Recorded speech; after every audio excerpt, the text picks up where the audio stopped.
working with some fools. I got the pussy in the field, now watch her hit the pole. Sugar daddy season, boy, we stunning on these hoes. Hey everyone, it's Thursday, October 9th, and this is your Sugar Daddy Season broadcast. I believe we are 80% above the reset, the Great Reset. Let me check to see if anyone just massively jumped. Nope, still 80% above the Great Reset, but still 98% down from the high. Now, if we get up to 2 million market cap or, 0.2 cents, then we're only down 97% from the high. Only down 97% then. But we're still just up 80% from the low and down 98% or 98% from the high. Not a whole lot going on in the crypto market today. I did have a nice call with the website people. We're going to probably have that website up end of the month, maybe early November. Most of it's kind of ready. Then we're going to kind of do like refreshes, probably once a month for a bit, where we add a bunch of new stuff. I'd say around by Christmas, we should have we're calling it the Founders Club, where it's going to start being the Sugar Daddy Season holders only section of the website.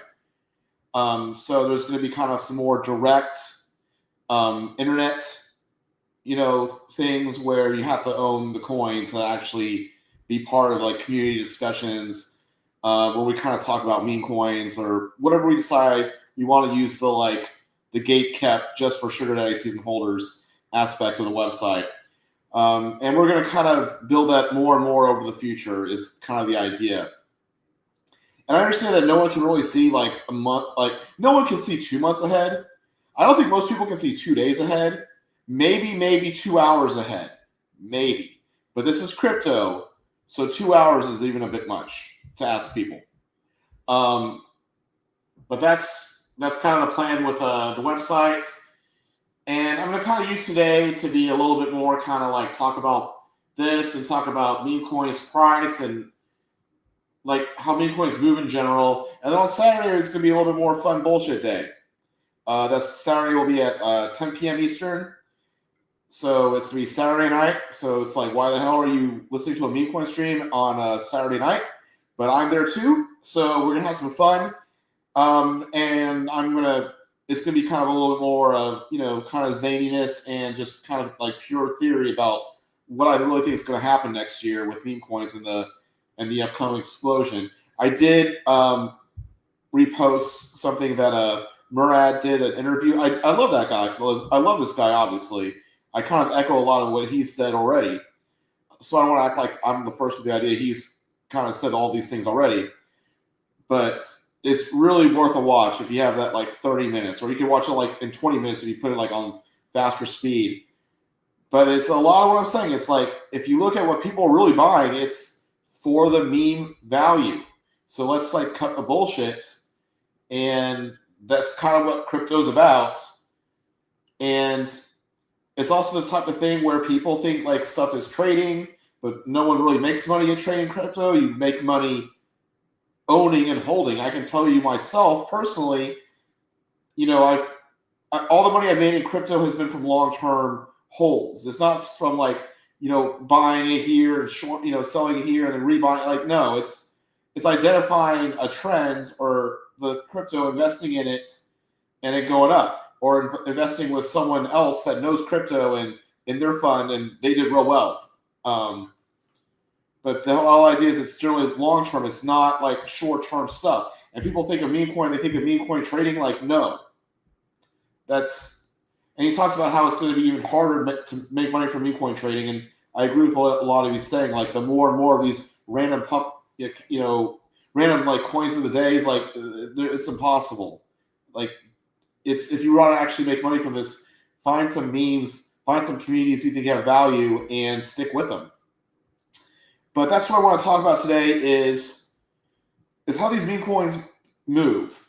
Because, and sorry, I got to check to see if the Giants did anything, because obviously we all know I am,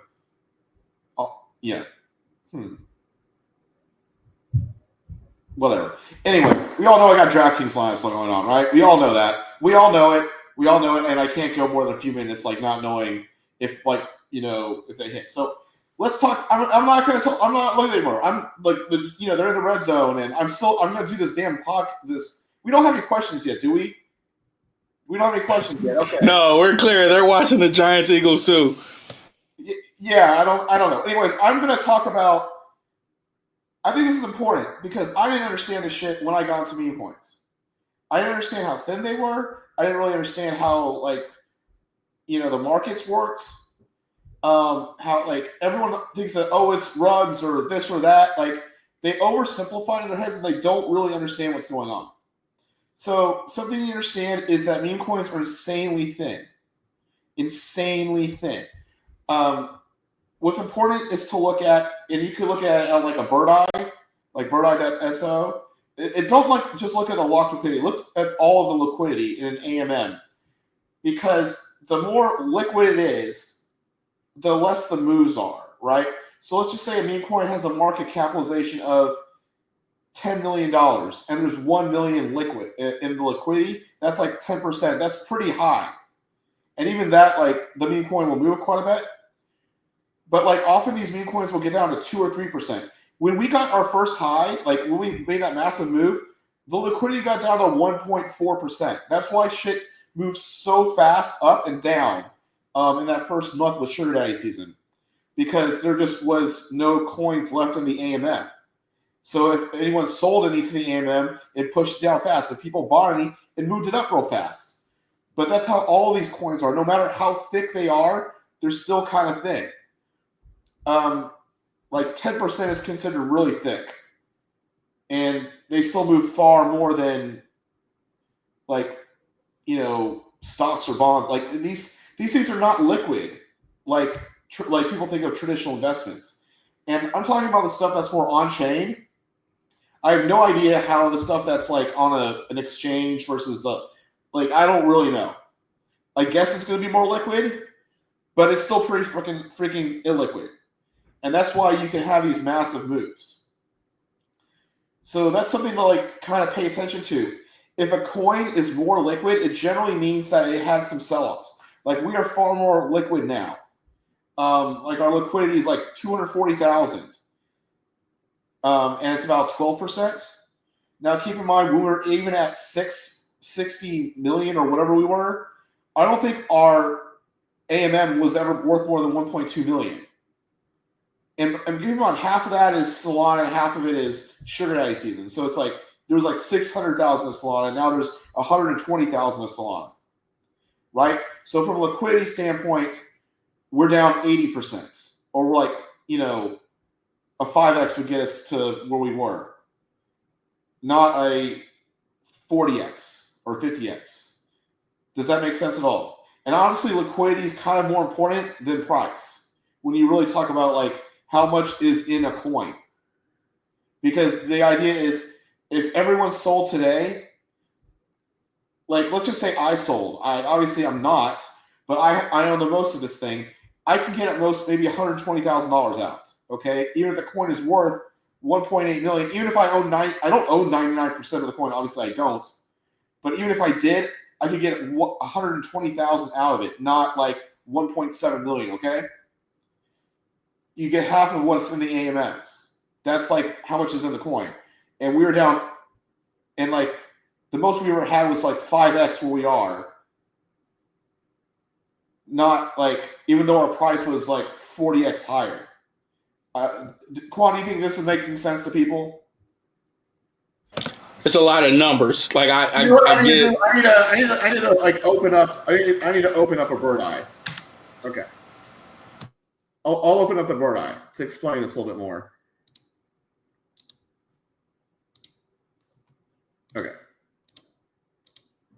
Okay. This is working, right? Okay, so this is liquidity, $242,000. Half of it is Solana and half of it is Sugar Daddy season. So that means there's $120,000 of Solana in the liquidity. Now, obviously we've been 30x higher than here, but our liquidity has never been 30x higher. Okay, the liquidity was never 7 million. Okay, there was never $3.5 million of Sugar Daddy season liquidity. We were just a lot thinner. Now we are thicker. But this is what happens often after a coin gets beaten to death, is it gets liquid because lots of people sold the coin and there's more coins in the pool, but there was never that much money in the pool to begin with, okay? So what I'm trying to explain is what is a normal percentage. Right now, our percentage is 240,000 divided by 1.8 million. I'll do that on Google real quick, right? So it's 242,000 divided by 1.8 million. That is 13%, okay? We were down to 1.5% at one point. I'm talking about us. But let's look at some other ones, okay? Let's look at, say, Troll. And I generally want to look at stuff that's only, more like stuff that's on chain, stuff that's on exchanges. It's a little different because there's liquidity on the exchange. I'm talking about stuff that's still mainly traded on DEX. So you see, their market cap is 129 million with 7.7 liquidity. Kind of like that's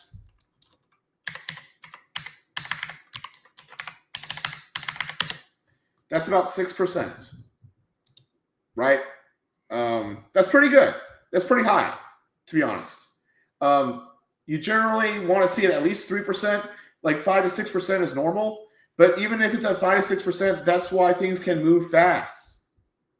That's why things can move real fast. And if the liquidity percentage gets even lower, then it's moving even faster. That's just something. I'm not saying really high liquidity is good. It is generally good, to be clear. More liquidity is better than less liquidity. It means that the price will hold more. It means there's more money that is in the project that's stuck in there. So a higher liquidity percentage is generally a good thing. But naturally what happens is if the coin price gets too low, people are going to buy that liquidity up and it's going to get more thin until people eventually decide, oh, I'll take some profits or whatever, and then sell and then liquidity gets a little bit thicker. The other way liquidity can get thicker is if people add to the pools and stuff like that. If people add to the AMMs and stuff like that. 5 minutes. So I'm just trying to explain, it's important to understand liquidity and the role with these meme coins because they're all very thin to begin with. And sometimes they are even thinner. Right now, we are kind of thick for a meme coin. We still move a lot on a $2,000 buy or sell, okay? But we will move even more once the coin starts to get some movement, depending on if people add to the AMMs or not. And that's the type of thing anyone can add liquidity or not. And the reason people would add liquidity is they get fees. Obviously someone has to act as a market maker, and Pump.Fund has the original one, but other people can add to the AMMs as well. And I know now I'm starting to get a little more complicated, but so I'm not going to go there. But I think I kind of explained liquidity pretty well and understanding that things are very thin.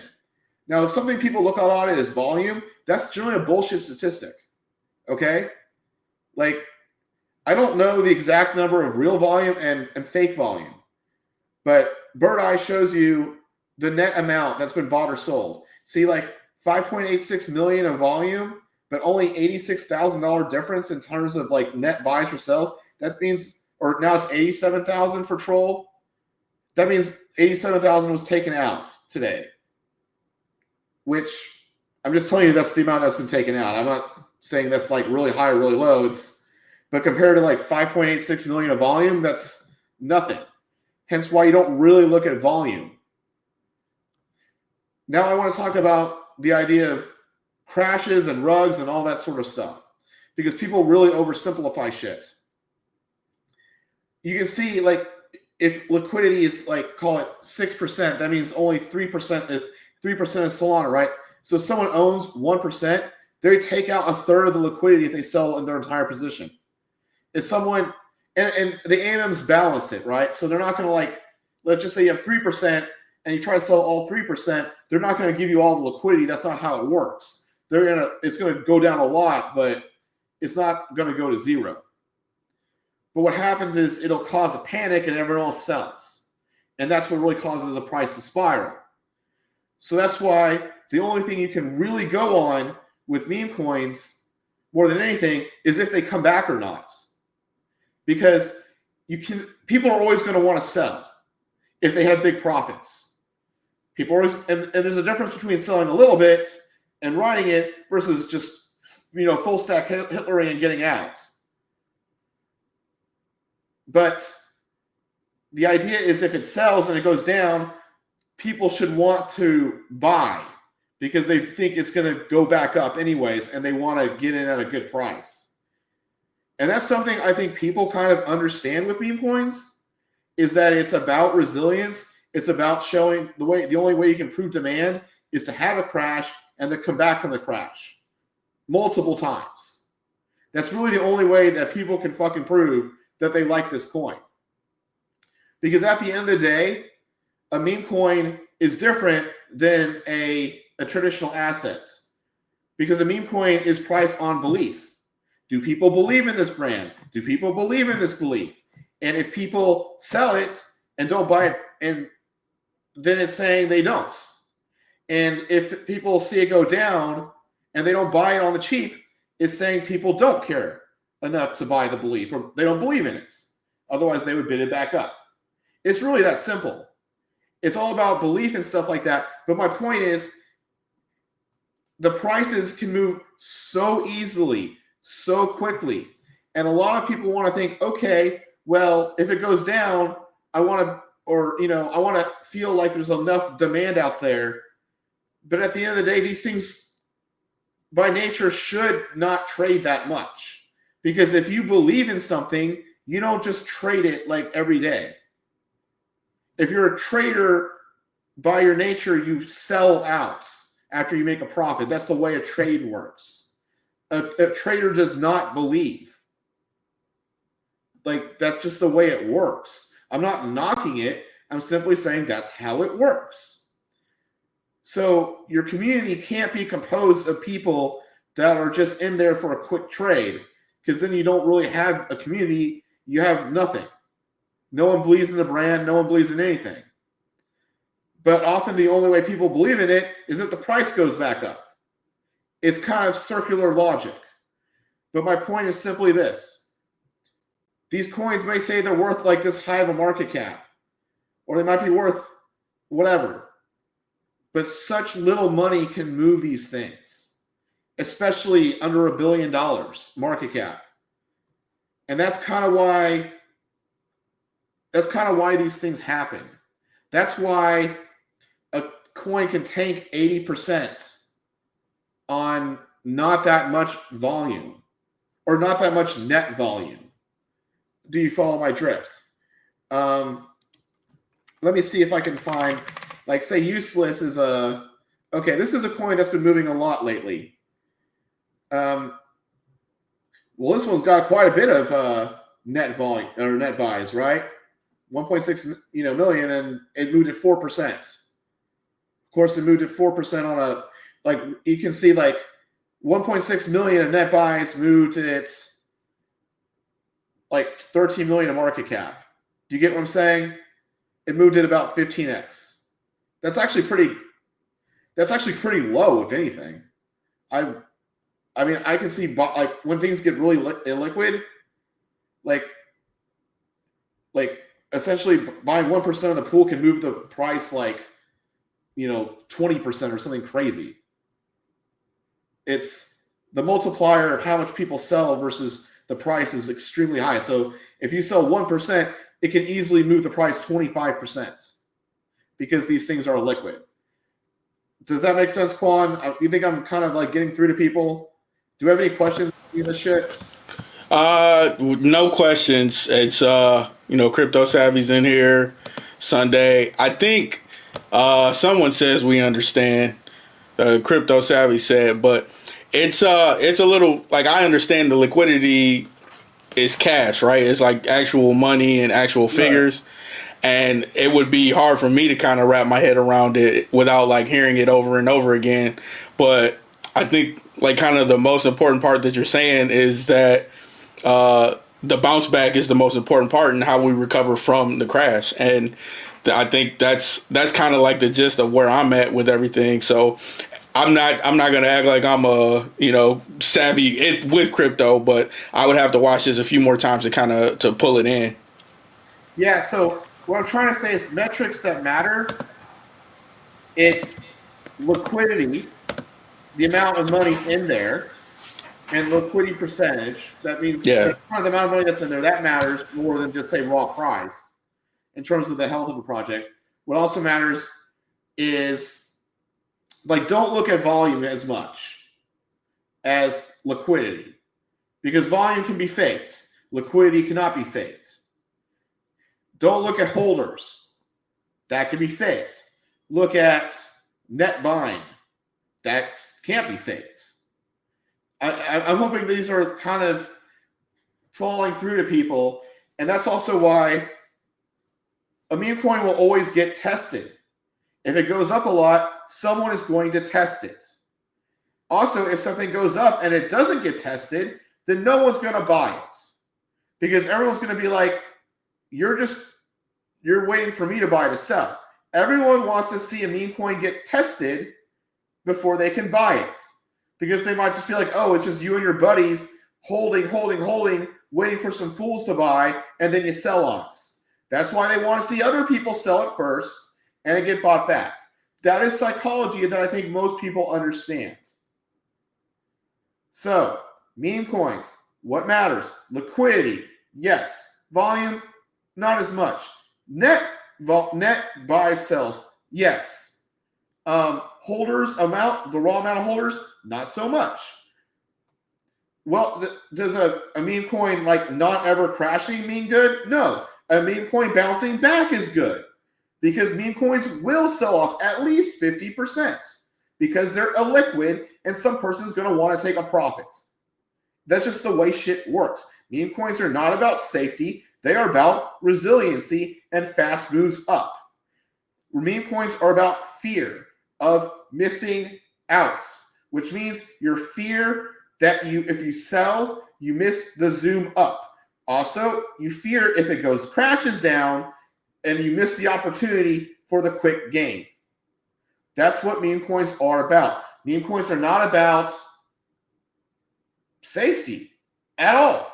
They're not passive assets. Meme coins are about, do people believe in this shit? Do they or not? Do they believe in this brand or this belief? That is what they are about. And there's ways that people can try to fake it, and there's ways they can't.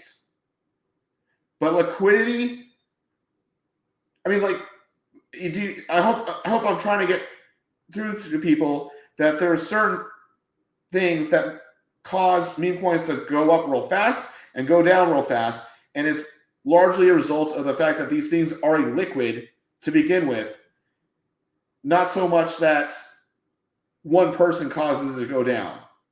Because let's just say one person sells 1%, okay? That's nothing in the grand scheme of things. Or 0.1%. 0.1% can move shit down. That's nothing. Will someone else buy it and move it back up because they're greedy and they think it's going to go back up? If no one thinks it's going to go back up, then it gets called out. And that's kind of what happened to us. We got moved down. No one believed in it. A lot of people that held did not believe in it. Hence, they didn't buy the move down. So we're going to see, with all the shit we do, if anyone really believes in this thing. I obviously believe in this thing. Quan, I think you believe in this thing. We believe in this thing. And we're going to tell all these motherfuckers who's fucking boss. End of fucking story. And here's the key, and here's the thing. You want people that are actually engaged in the community to make money. So when I say all this stuff, I try to give alpha on these streams because I want people that watch these streams to make money from my coin. I don't want random people on Dex Screener to try to time the move or whatever. I want people who watch this, believe in what me and Quan and the rest of our team are doing and really like it and believe in it and hold it and not just try to like trade it. And that's kind of what meme coins are all about. I'll talk about this more on Saturday. I'm sure I'm going to go off on a lot of rants there. I hope everyone has a nice Friday. No stream tomorrow. Stream Saturday at 10 p.m. Eastern. Any other questions, or we wrapping, Quan? We here, baby. I believe in it. Everybody in the chat believe in it. W's in the chat for me, Lord Michael. Let's get it.